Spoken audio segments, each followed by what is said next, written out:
Good morning and good evening, everybody, and welcome to the latest in our Diplomat webinar series. My name is Sebastian Strangio. I am the Southeast Asia editor at the Diplomat. And I'm pleased to be joined by a very distinguished panel today to discuss the Association of Southeast Asian Nations, or ASEAN, its past, present, and future relevance in a quickly changing world.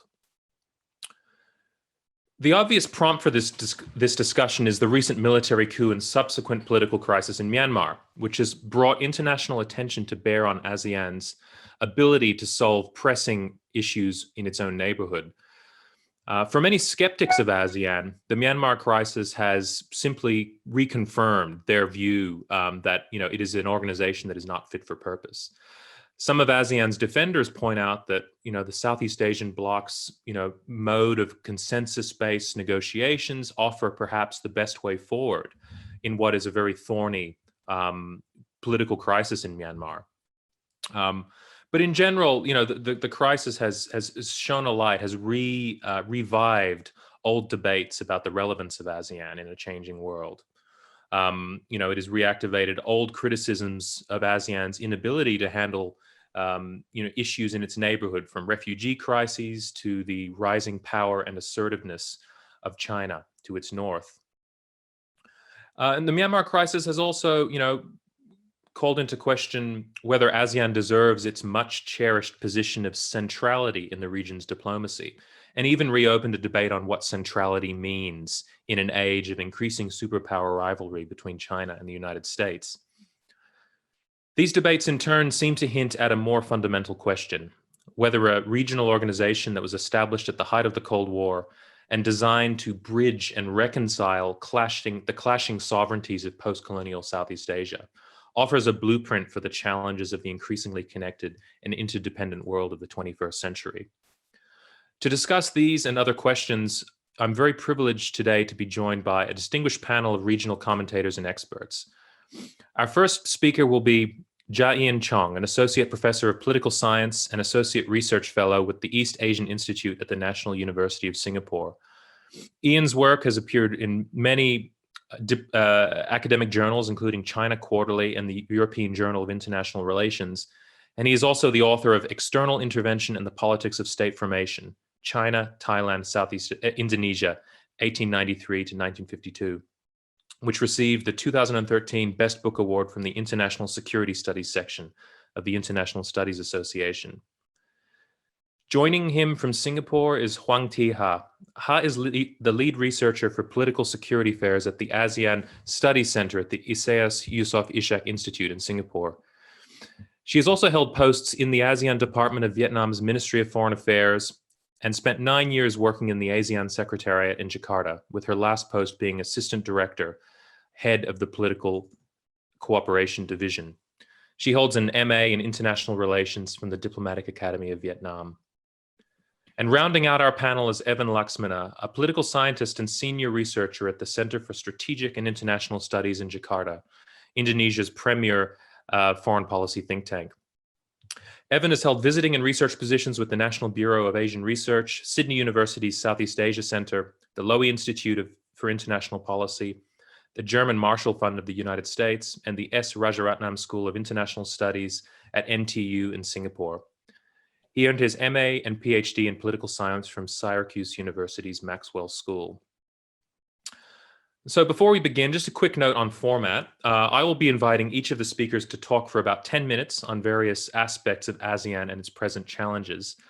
And after that, I might pose a question or two just to get some discussion going between the panelists, after which we will then move on to the Q&A. If you have any questions for our panelists, either for a specific panelist or just for the panel as a whole, feel free to enter it in the chat box within the Zoom console. And then when we get to the Q&A, I will curate and select some questions to ask the panel, and we can carry that through to the end of our session in about just over an hour's time.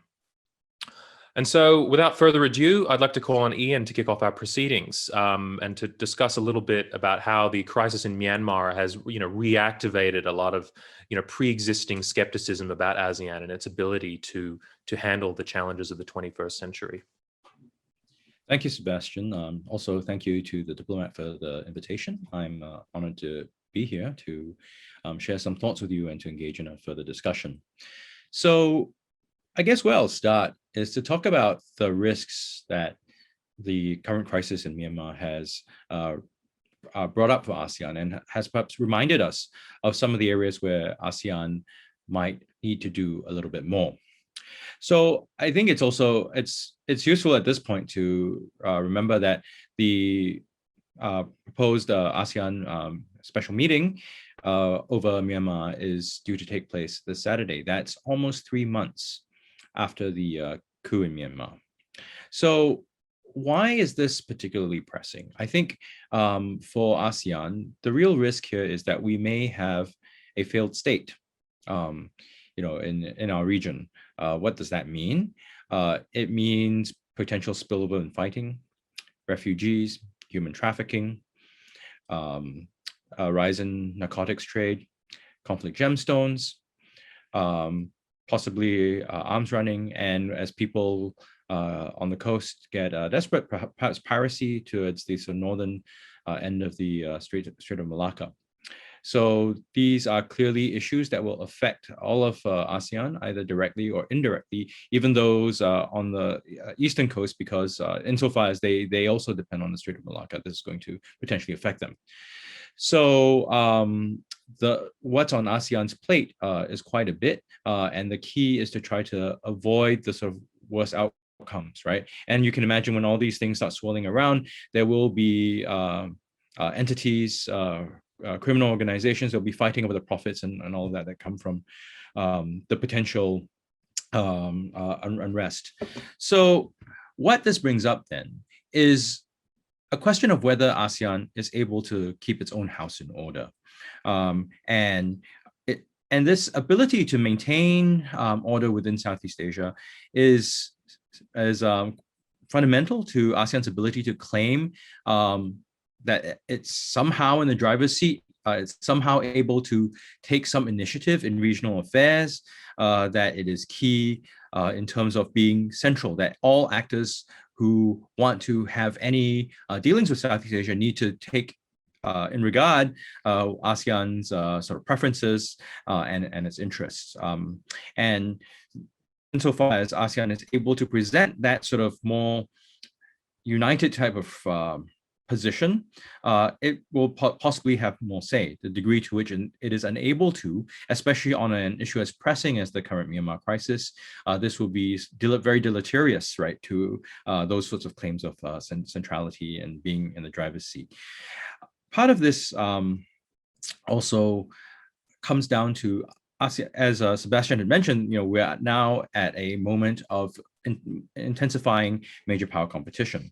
So ASEAN's ability to hold itself together also means an ability to work more effectively with major powers like the United States, like the PRC. And that ability to sort of work with and to be respected by major power capitals will be quite key to ASEAN having its own say, in ASEAN members being able to exercise their own autonomy in terms of determining where the direction of the future of the region might go, right? And some of the sort of other follow-on issues that come from the Myanmar crisis is, you can imagine if there's some legitimation or seeming legitimation of the Myanmar junta, of the military. Now, what you would potentially see is the EU and more probably the US, wanting to hold back from further engagement with ASEAN, right?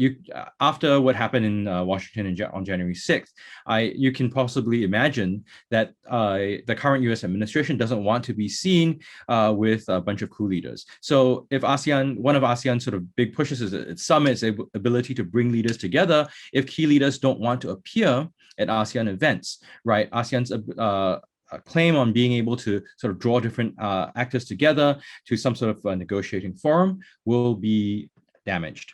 So these are issues that have to be on the table. They're not new, I would add. Ha will talk more on this, but ASEAN's inaction on the South China Sea, I think, is reflective of its increasing difficulty in taking initiative. Similarly, if you look at what's going on with the environmental degradation along the Mekong and its effect on livelihoods and also the sort of social consequences along the Mekong, ASEAN's inability, silence, even ignoring of that issue, I think is also indicative of the increasing challenges the organization, the grouping faces in terms of trying to represent the region in some way as the region deals with the challenges from major powers, including growing pressure from the PRC. One of the things that Sebastian had asked me to do is to also think about some of the obstacles that has gotten us to this point.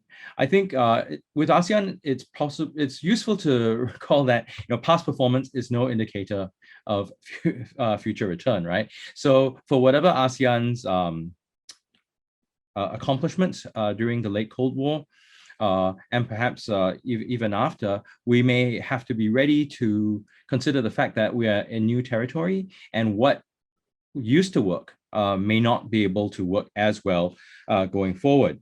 And some of this comes down to, for sort of political science talk, a commitment and collective action problems, meaning to say that ASEAN interests are highly diverse. So Southeast Asian countries see things in very different ways. They have different priorities. So even if there's a common goal of preserving the region's interests and autonomy, how this gets interpreted in different regional capitals looks quite different. And so when it comes to an issue like, say, Myanmar or the South China Sea or even the Mekong, different capitals will be pulling in different directions. So these sort of disparate parochial interests prevent ASEAN from being more effective. And the fact that ASEAN has taken so long to come to a meeting over the crisis in Myanmar, I think, is reflective of this divisiveness within the organization. Some of this comes down to the way that ASEAN was designed. As Sebastian also mentioned, right, ASEAN was formed to lower down tension. So what's really good at doing is to slow things down. If there are differences, if there are issues that are highly heated, ASEAN is really, really good at bringing those things down from boiling point, right? So different parties can talk to each other. By that same token, its success in slowing things down also means that it is ill-suited to taking initiative. So things that ASEAN needs to speed, when ASEAN needs to speed things up, when it needs to move things forward quickly, that really good ability to slow things down tends to get in the way. This is, of course, compounded by the sort of well-known fact that ASEAN has to operate by consensus, meaning to say that every single actor has a veto on every single issue. In the Myanmar case, of course, non-intervention becomes a bigger problem. Some of this has to do with the fact that ASEAN is fundamentally a statist organization. It rests on looking at states and state interests, and that sort of non-intervention clause says that things that happen within states stay within states. That's the myth that we all live with, I suppose. But in reality, that is not the case. With the Myanmar situation, with the South China Sea situation, with the Mekong one, it's clear that things don't just stay within borders. We can't keep rivers within borders. We can't keep instability necessarily within borders. So that very status orientation of ASEAN means to say that when there are these trans-boundary types of issues, including the haze that we saw before, ASEAN tends to be a bit stuck at what to do. And of course, ASEAN has not been prepared to deal with a failed state. There was some talk with Indonesia in 1998, but fortunately, Indonesia pulled through. So that sort of thinking had not moved forward. There are supposedly mechanisms like the High Council to deal with some of these issues, but they've never been used before. And arguably, in a major crisis like the Myanmar situation, we in ASEAN might not know how to use these sorts of instruments. So I would say that these sort of considerations and how to maintain them if ASEAN thinks they're important, while trying to take into account the changing situation that we see around us, would be sort of the challenge facing ASEAN. If we can't, in Southeast Asia, sort of figure out where we want to go together, then we'll be, I think, terribly ineffective at trying to deal with the major power competition that we see increasing around us. And the consequence may well be that we have to accept less autonomy. That may be a consequence that no one likes, but we may end up being having to actually deal with. So let me end there. I think I'm at about 10 minutes, and I'll hand it off to Ha. Thank you very much. Thank you, Ian. That seems like a pretty good place to leave off for Ha's comments, which will address the difficulty of reconciling national and regional interests, and of course how this has manifested itself in the South China Sea. Ha, the floor is yours. Thank you, Sebastian. And my sincere thanks also go to the diplomat for having me here. It is also a great honor to be in the same panel with Dr. Laksmana and my good friend Ian Chong. To follow on from Ian's presentation, I would argue that ASEAN's lack of cohesion with regard to the current Myanmar crisis or the ongoing South China Sea disputes underlines the perennial challenge of managing and reconciling the diversity of interests and threat perceptions among its member states, which are shaped and conditioned by their different geographies, historical experiences, the state of their domestic politics, as well as their different foreign policy orientations vis-a-vis the major powers. And that being said, why diversity in Southeast Asia may be structural, I think ASEAN's unity or disunity is also a function of agency. And by that, I mean the different extent to which ASEAN countries see their national interests from the lens of regional interests. In other words, do they consider an integrated, united, and resilient ASEAN as an important constituent part of their national interests? I think the answers vary across ASEAN countries, subject to the issue at stake, and they evolve over time. This nexus between national and regional interests has become far more fraught after ASEAN, I would say, hurried expansion to include all mainland Southeast Asian states in the late 1990s. Apart from the fault lines between the maritime and mainland Southeast Asia, between the older, richer, and the newer, poorer members, and between the more democratic leaning and the more authoritarian, there is also the issue of identification with ASEAN, or the lack thereof among the newer members. I recall that Prof. Alisba, in her book published in 2009, she highlighted that the CLMV, Cambodia, Laos, Myanmar, and Vietnam, did not take part in the original founding dialogue and did not share the defining and socializing difficulties of ASEAN's early years. And this may result in gaps between the CLMV states and the founding members in their appreciation of the role, the value, and the significance of ASEAN to their national interests. Therefore, I think it's perhaps not coincidental that Singapore, Indonesia, Malaysia, and the Philippines have been more proactive ASEAN members on the Myanmar issue. These countries have been actively engaged in pushing for ASEAN's regional action, arguably because they also look at the Myanmar crisis from the regional lens, as they are deeply concerned over the regional fallouts from the Myanmar situation, as Ian just mentioned, especially with regard to ASEAN's credibility in the eyes of the international community, disruptions to ASEAN community building agenda, and also complications to ASEAN's relations with its dialogue partners, the Western dialogue partners. And meanwhile, the approach by mainland Southeast Asian states, I think, is mainly domestically determined. For Vietnam and Laos, the nature of their ruling regime does not allow them to go very far. They are very conservative when it comes to state control and non-intervention. Meanwhile, the current leadership in Thailand and Cambodia have, over the past decade, administered democratic backsliding in their own countries.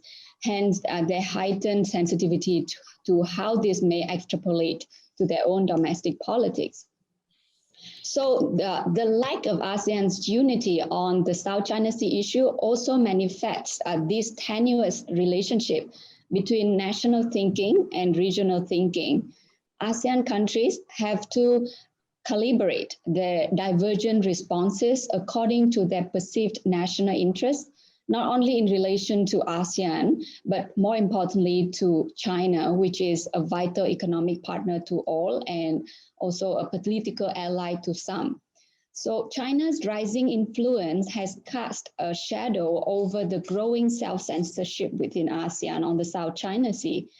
And of course, we often talk about Cambodia and for Phnom Penh. I think the security imperative of projecting ASEAN's unity on this matter is simply secondary to the political and economic benefits to be gained by adopting a pro-China position on the South China Sea issue. And that being said, why Cambodia is often named and shamed for acting as a client state of China, I think South ASEAN's this unity on the South China Sea cannot be attributed to Cambodia's free riding alone. And in this, I would like to refer to the State of Southeast Asia survey, which is conducted annually by our institute, the ISEAS-Yusof Ishak Institute in Singapore. The survey unveils a considerable degree of diversity across ASEAN countries on how they perceive the South China Sea issue, even among the claimant states. For example, the South China Sea disputes feature prominently in the security outlooks of the Philippines and Vietnam. For example, in the 2020 edition of the survey, 88.2% of Vietnamese respondents and 82.5% of Philippine respondents chose the flashpoint tensions, including in the South China Sea, as the top security concern. And the Philippines and Vietnamese are also the most distrustful of China, with the South China Sea disputes looming large at the background. But for Brunei, economic downturn was the more pressing problem. And for Indonesia and Malaysia, it was domestic political instability. I also would like to refer to Sebastian, your recent excellent book titled In the Dragon's Shadow, which sheds light on the nuance and texture of the different national experiences of across Southeast Asian states in their dealing with China. And I think abetted by ASEAN's consensus decision-making, this diversity of national experiences, priorities, interests, and dependencies vis-a-vis China means that ASEAN's disunity on the South China Sea issue is here to stay. And in this connection, I would like to highlight two major limitations in ASEAN's current approach to the South China Sea that I wish to emphasize. First, ASEAN's common position on the South China Sea revolves around the principles of peaceful settlement of disputes, no threat or use of force, freedom of navigation, respect for international law, and self-restraint and cooperation. However, beyond these shared principles at the abstract level, ASEAN has not been able to take a strong, principled, and positive stand on specific developments related to the South China Sea. For example, it has failed to endorse the 2016 Arbitral Tribunal's ruling, and it has avoided calling out Chinese encroachments in the maritime zones of some ASEAN member states that obviously contravene international law and UNCLOS. And even though most ASEAN countries would agree to the centrality of UNCLOS in the maintaining of the rules-based regional maritime order, ASEAN as a grouping has not even yet reached a consensus on the formulation that the UNCLOS is the basis for determining maritime entitlements, sovereign rights, jurisdiction, and legitimate interests over maritime zones. And the second limitation to me is related to how this would have impact on Chinese actions on the ground. ASEAN has been engaging with China on the South China Sea issue through the implementation of the 2002 Declaration on the Conduct of Parties in the South China Sea, or the DOC for short, and the ongoing negotiation on the Code of Conduct, or COC. But these diplomatic processes have been of little effect in constraining China's behavior. On the contrary, I think China has been very good at using its engagement with ASEAN as an alibi for its creeping expansionism in the South China Sea. I use the word alibi is to borrow Bilahari's, he used this alibi word on the Myanmar issue, but I find this word also very fit for the South China Sea context too. For example, Beijing's propaganda could claim its confidence building with ASEAN through the DOC and COC processes, but its dredger ships engaged in intensive island building in the South China Sea in the last decade. Another example is the Code of Unplanned Encounters at Sea or CUES that ASEAN and China adopted in the South China Sea. This code, which is applicable to Navy vessels and aircraft, is of little help in dealing with China's increasingly complex gray zone strategy with its force projection involving the PLA, the China Coast Guard, and other maritime forces, which are backing up each other in a layered division of labor, as aptly described recently by Colin Koh, a very prominent expert on maritime security from Singapore. So going forward, I don't think ASEAN as a grouping will be able to take any more robust approach to the South China Sea than what it currently is, even as the developments at sea have evolved dramatically with more tensions and complexities, which interplay with the growing strategic rivalry between the US and China. As a result, I noticed that Southeast Asian claimant states have increasingly looked beyond ASEAN in the search for more credible and substantive countermeasures. For example, soft and hard balancing through cooperation with the Quad grouping and its individual members, or stepping up the lawfare at the United Nations, or being more proactive in settling maritime disputes among themselves, such as the forthcoming MOU to be signed between Malaysia and Vietnam's maritime law enforcement agencies. And as a result, I think ASEAN is increasingly fading further into the background as the actions that truly matter on the South China Sea take place elsewhere. And I will end here and I would be happy to address the questions at a later stage of the conversation. Thank you. Thank you, Ha. There's certainly a lot to engage with there. I'm going to pass it along to Evan now, who's going to take a bit of a dive back into history and discuss the expansion of ASEAN at the end of the Cold War from its original 5 founding members to the 10 members of the present. Was this all a mistake, Evan? First, let me say thank you, Sebastian and the diplomat, for having me this morning. So I'll try to address your question in a couple of ways before I get to the point about Myanmar. I think the first point, when it comes to the expansion from the original 6 to 10, I think, on hindsight, it's always 2020, but I do think it was the right decision at that time. I think the changing geopolitics in the post-Cold War era and so forth, I think necessitated that we take steps to embrace and engage all the other Southeast Asian countries into one. The problem, I think, since then isn't so much that the expansion was a mistake, but I think there are 3 problems since then that took us to where we are right now. First of all, I think the problems of economic and political integration within ASEAN was never fully completed. I think the myth of the 2 ASEANs have always been there. I think people try to close the gap economically, politically, and even socially through the ASEAN Charter, the ASEAN Political Security Community Projects, the Economic Community Projects, and the social political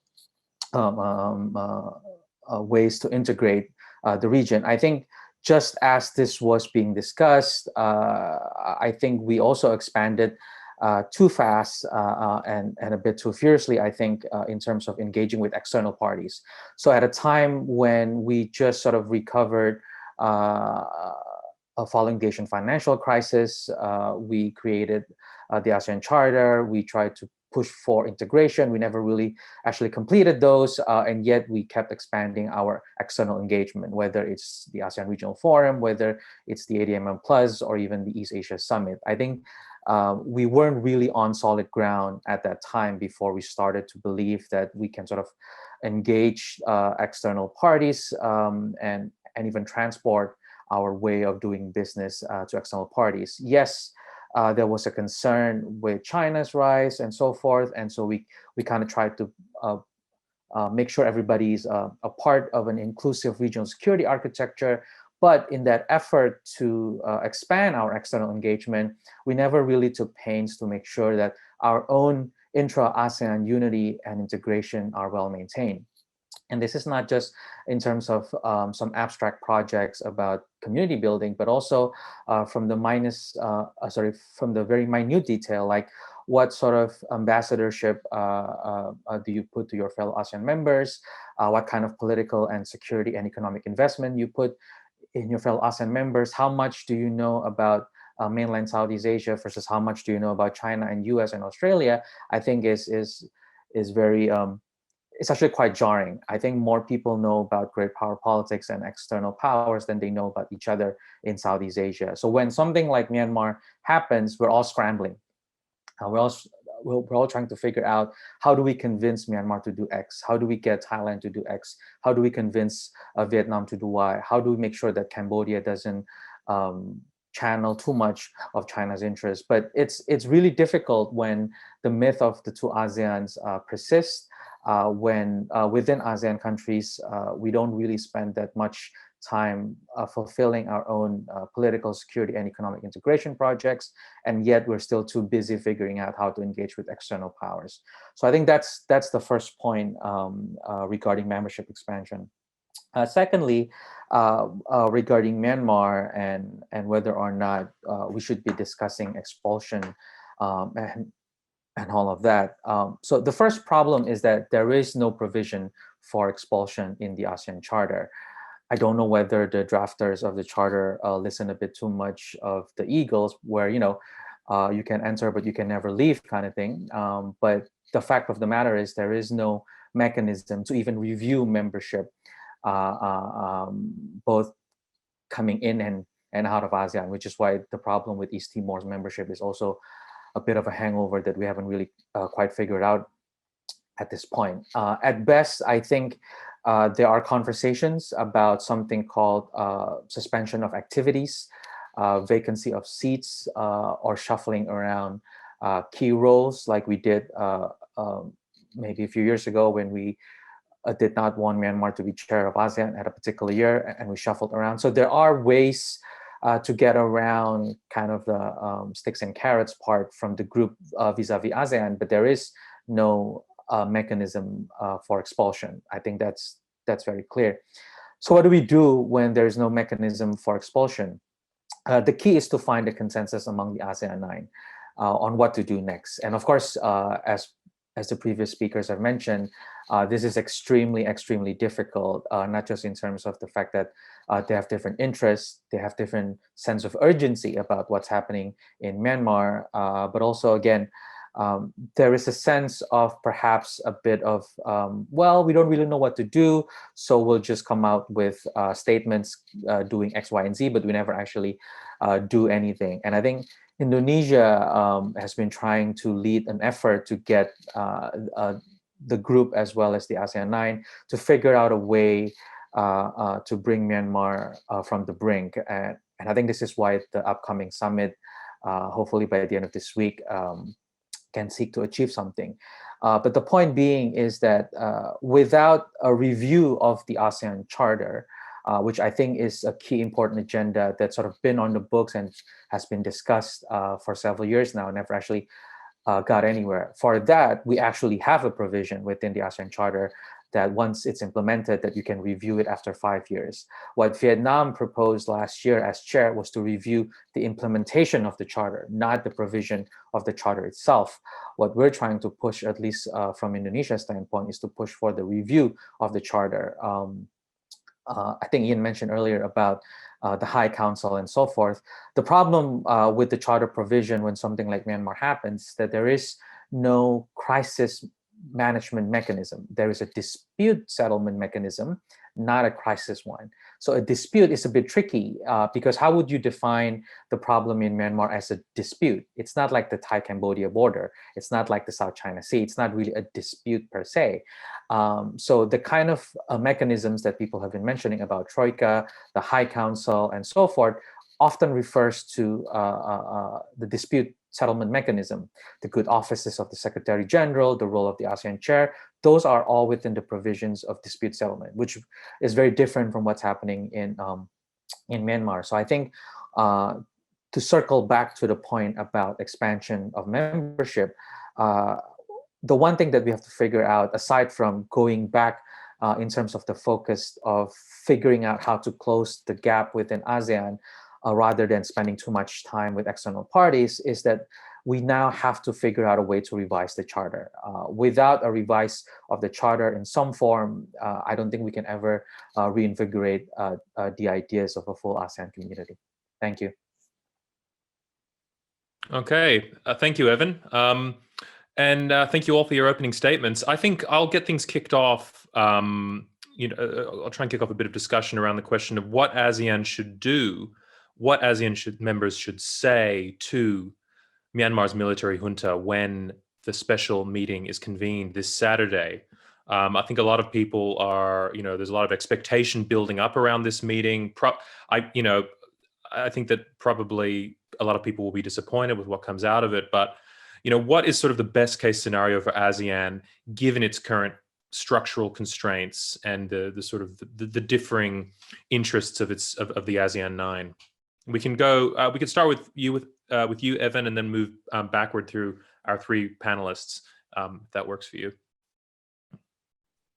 Sure. I think a problem is partly bureaucratic and partly political. Obviously, the differing interests. I think that's already given. The problem is also the fact that when you have a summit, it usually doesn't happen where you agree on the summit, right? You have the steps before the summit, whether it's through the senior officials meeting or the foreign ministers meeting.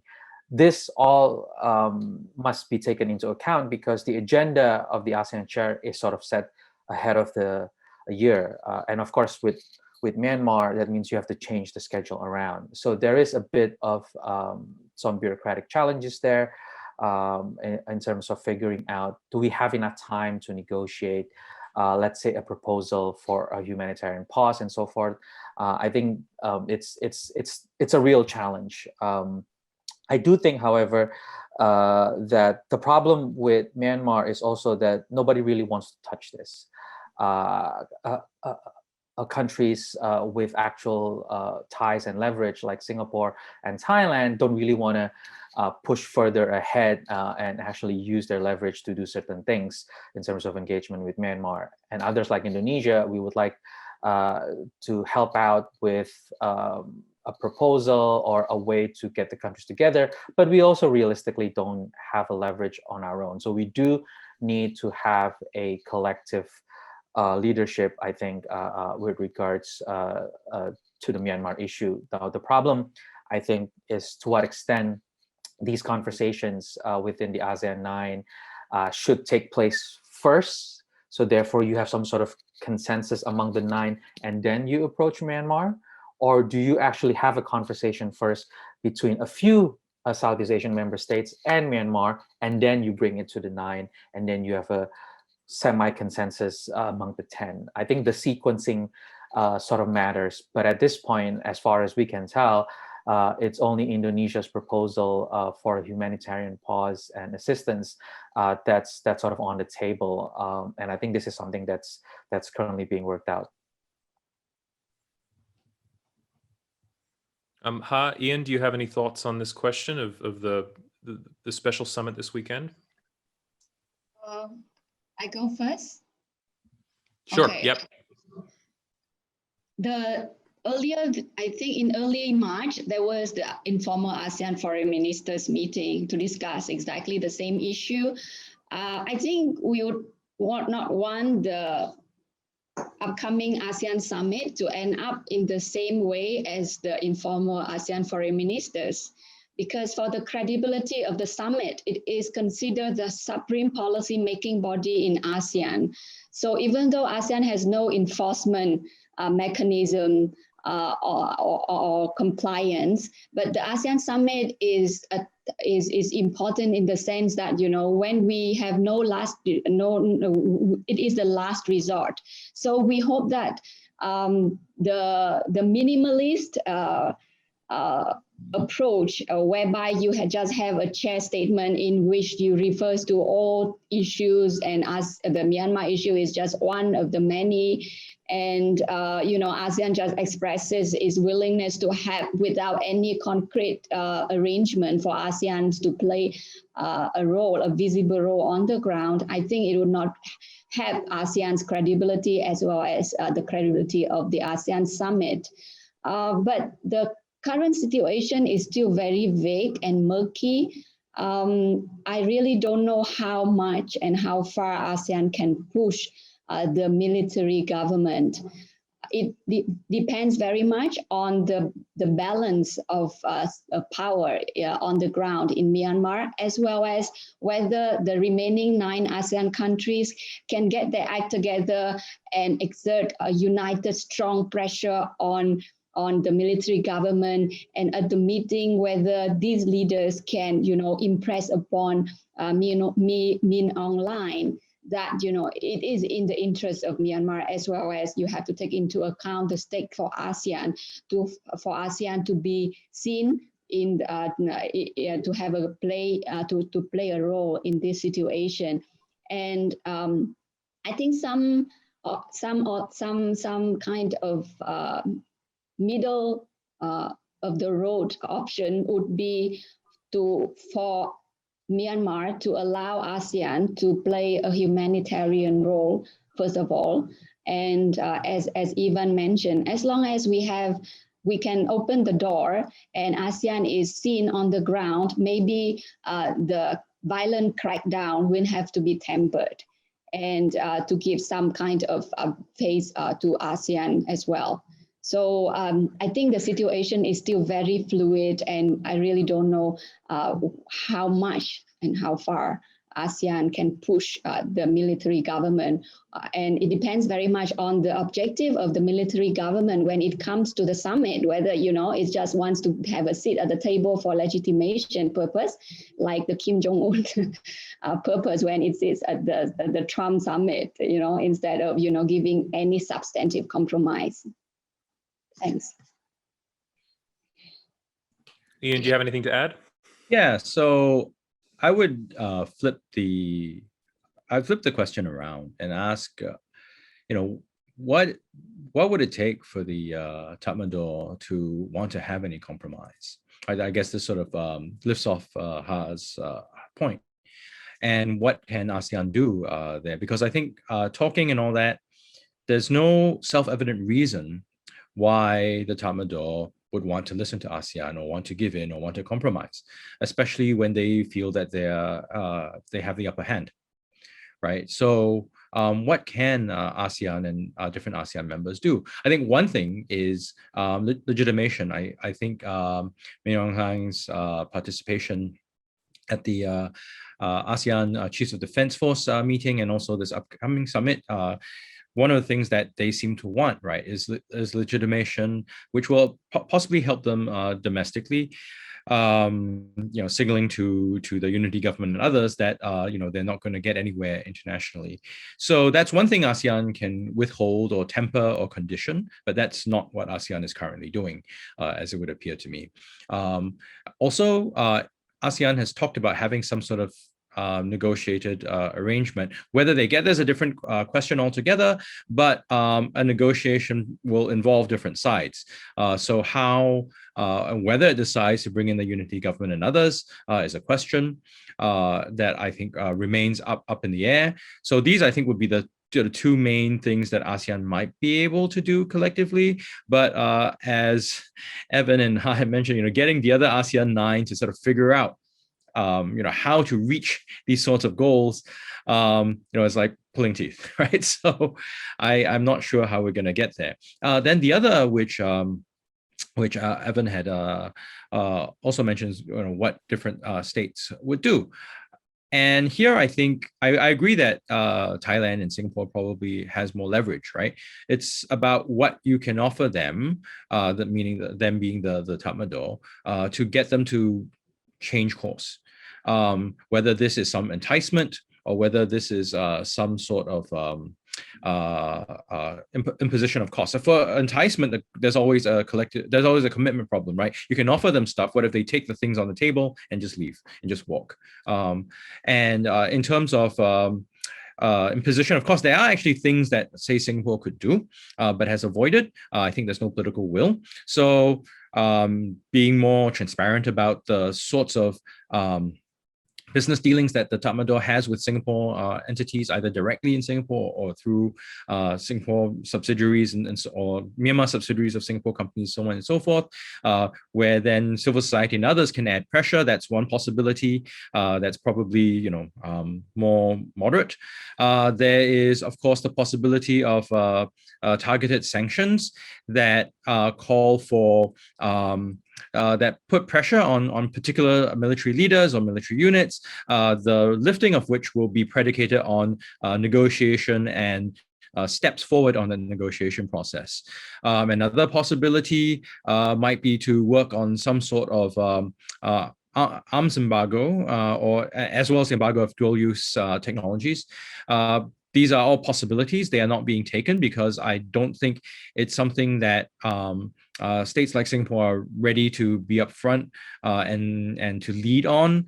So then that means fewer points of leverage on the Tatmadaw. And I mean, I'd add to that. Within ASEAN, there's the other problem of domestic politics that Ha had pointed to, which is basically you have a number of ASEAN states that have sort of leadership or government transition issues of their own. Singapore, of course, is quite distracted with its fourth generation leadership transition. The current Thai government has quite recently had to deal with a series of protests, and then you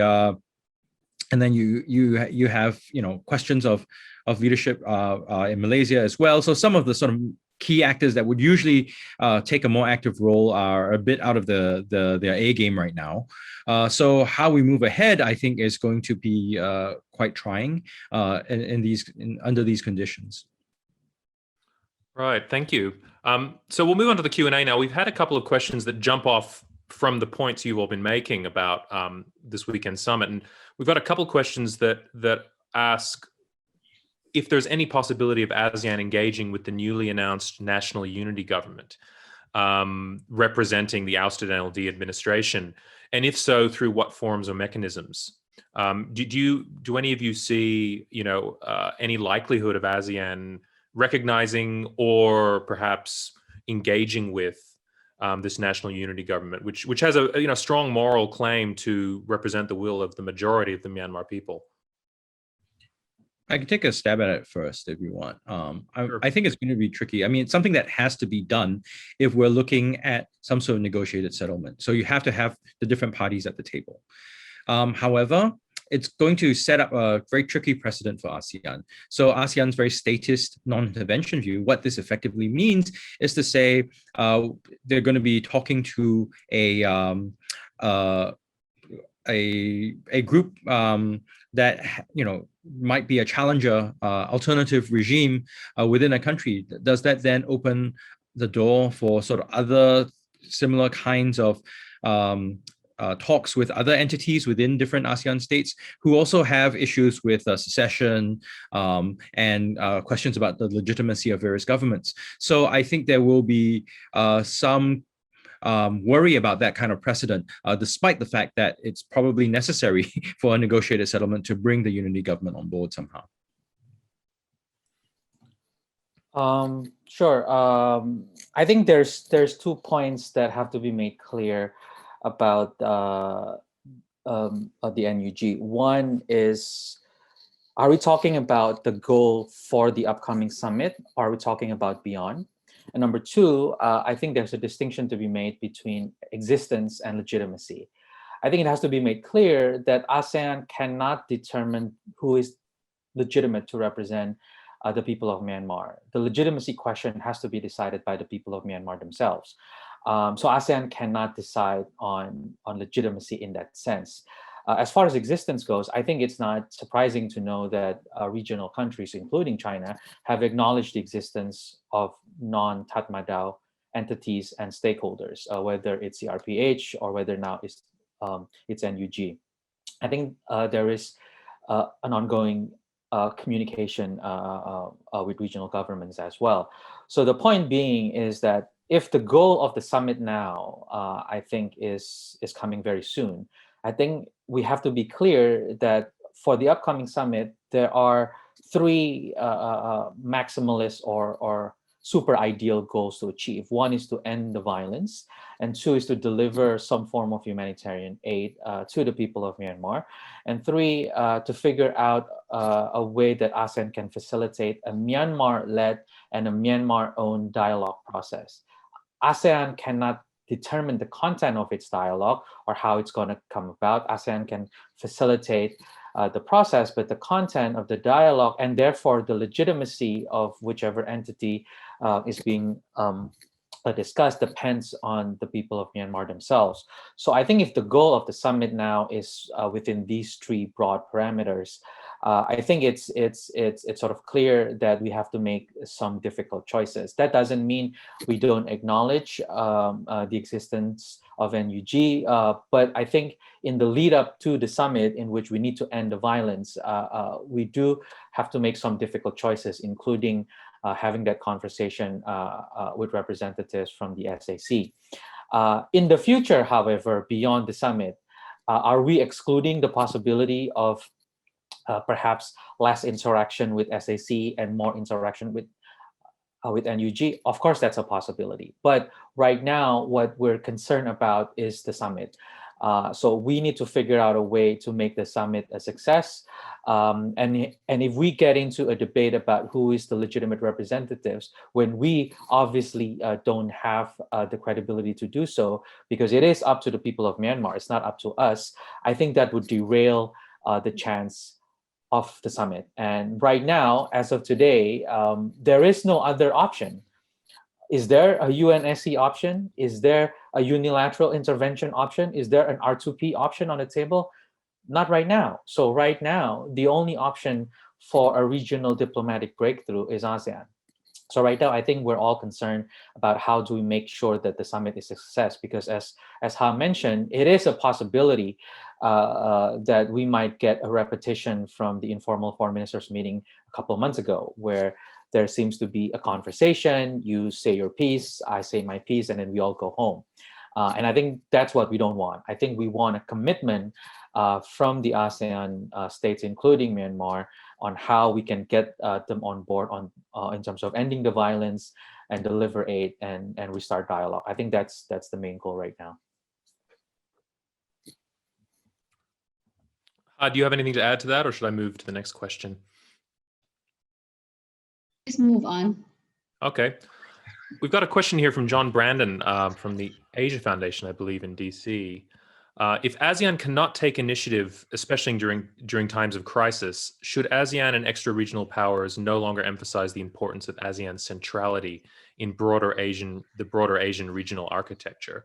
I think, Ian, you touched on this to some extent in your opening remarks, but the question of centrality, going forward, is it fair to sort of, to condition ASEAN centrality on its successful resolution of this crisis, and what does it even mean for ASEAN to occupy a position of centrality within the broader Asia Pacific or Indo-Pacific, in a context of increasing superpower rivalry?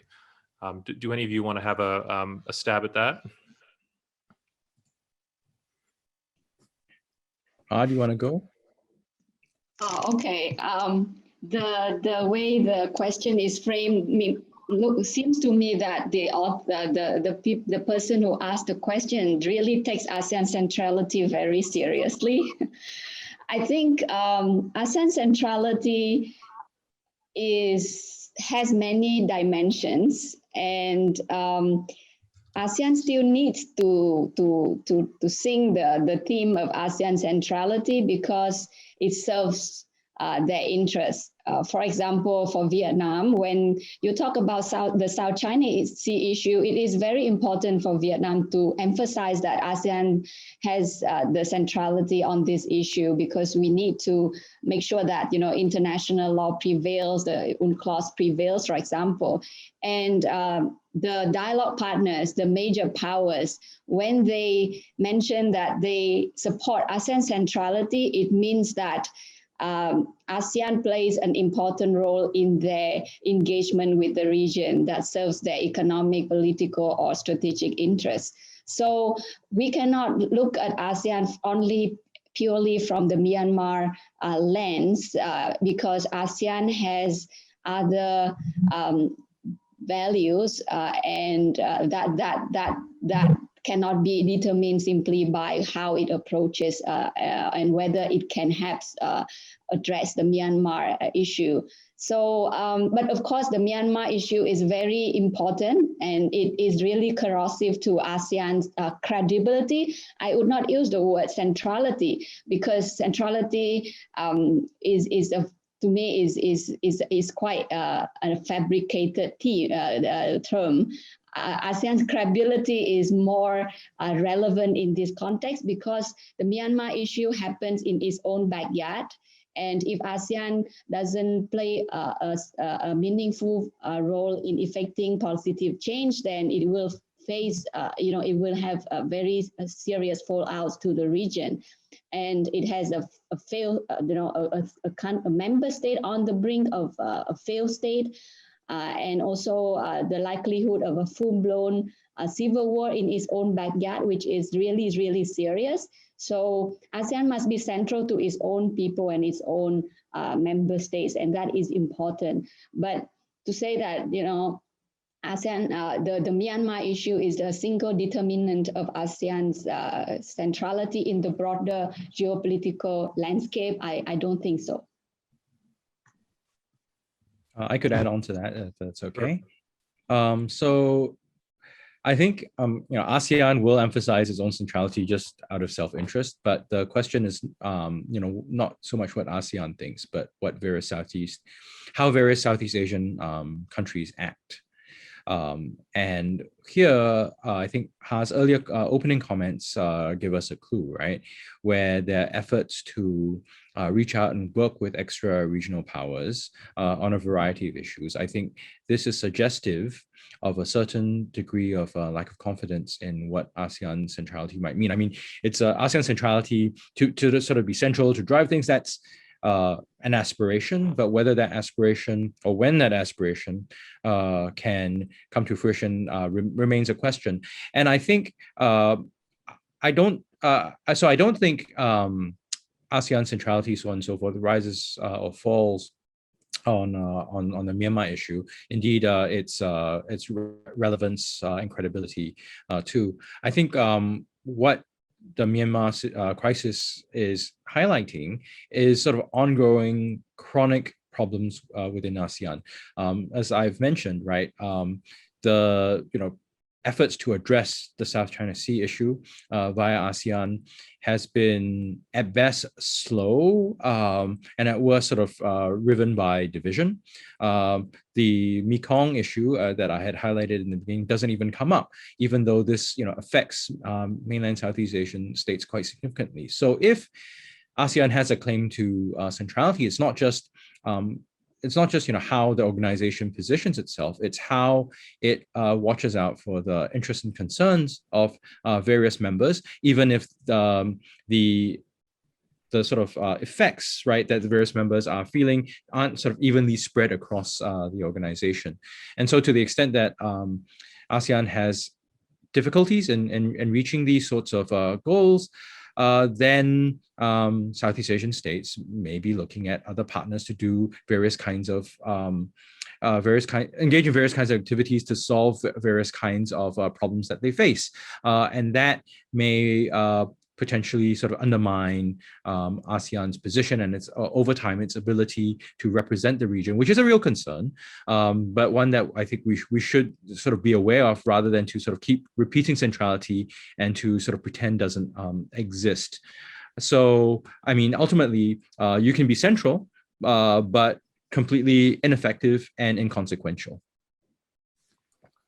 Okay.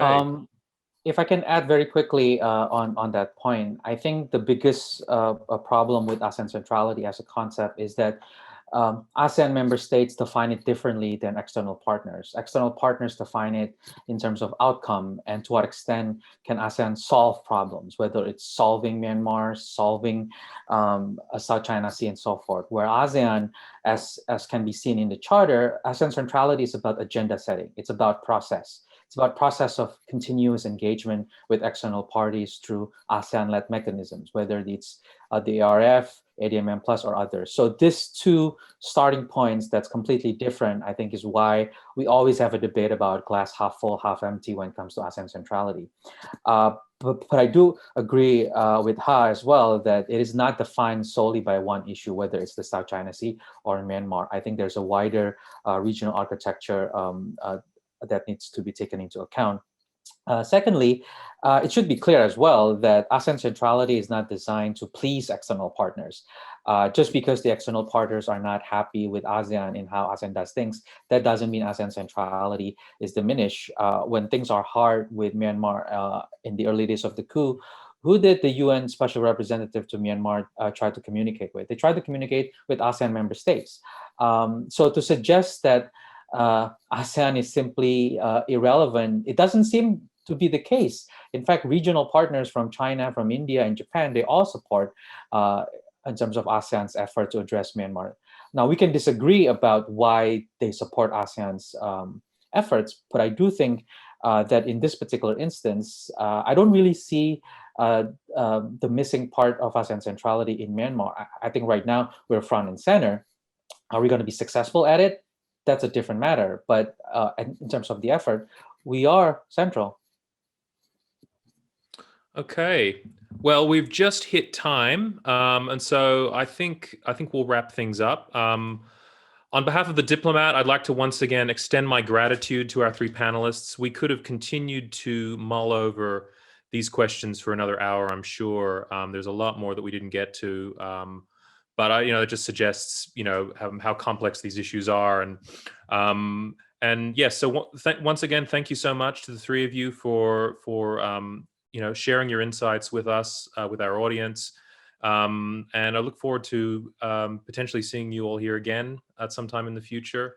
For the rest of you, anyone interested in reading our extensive coverage of the Asia Pacific can go to thediplomat.com.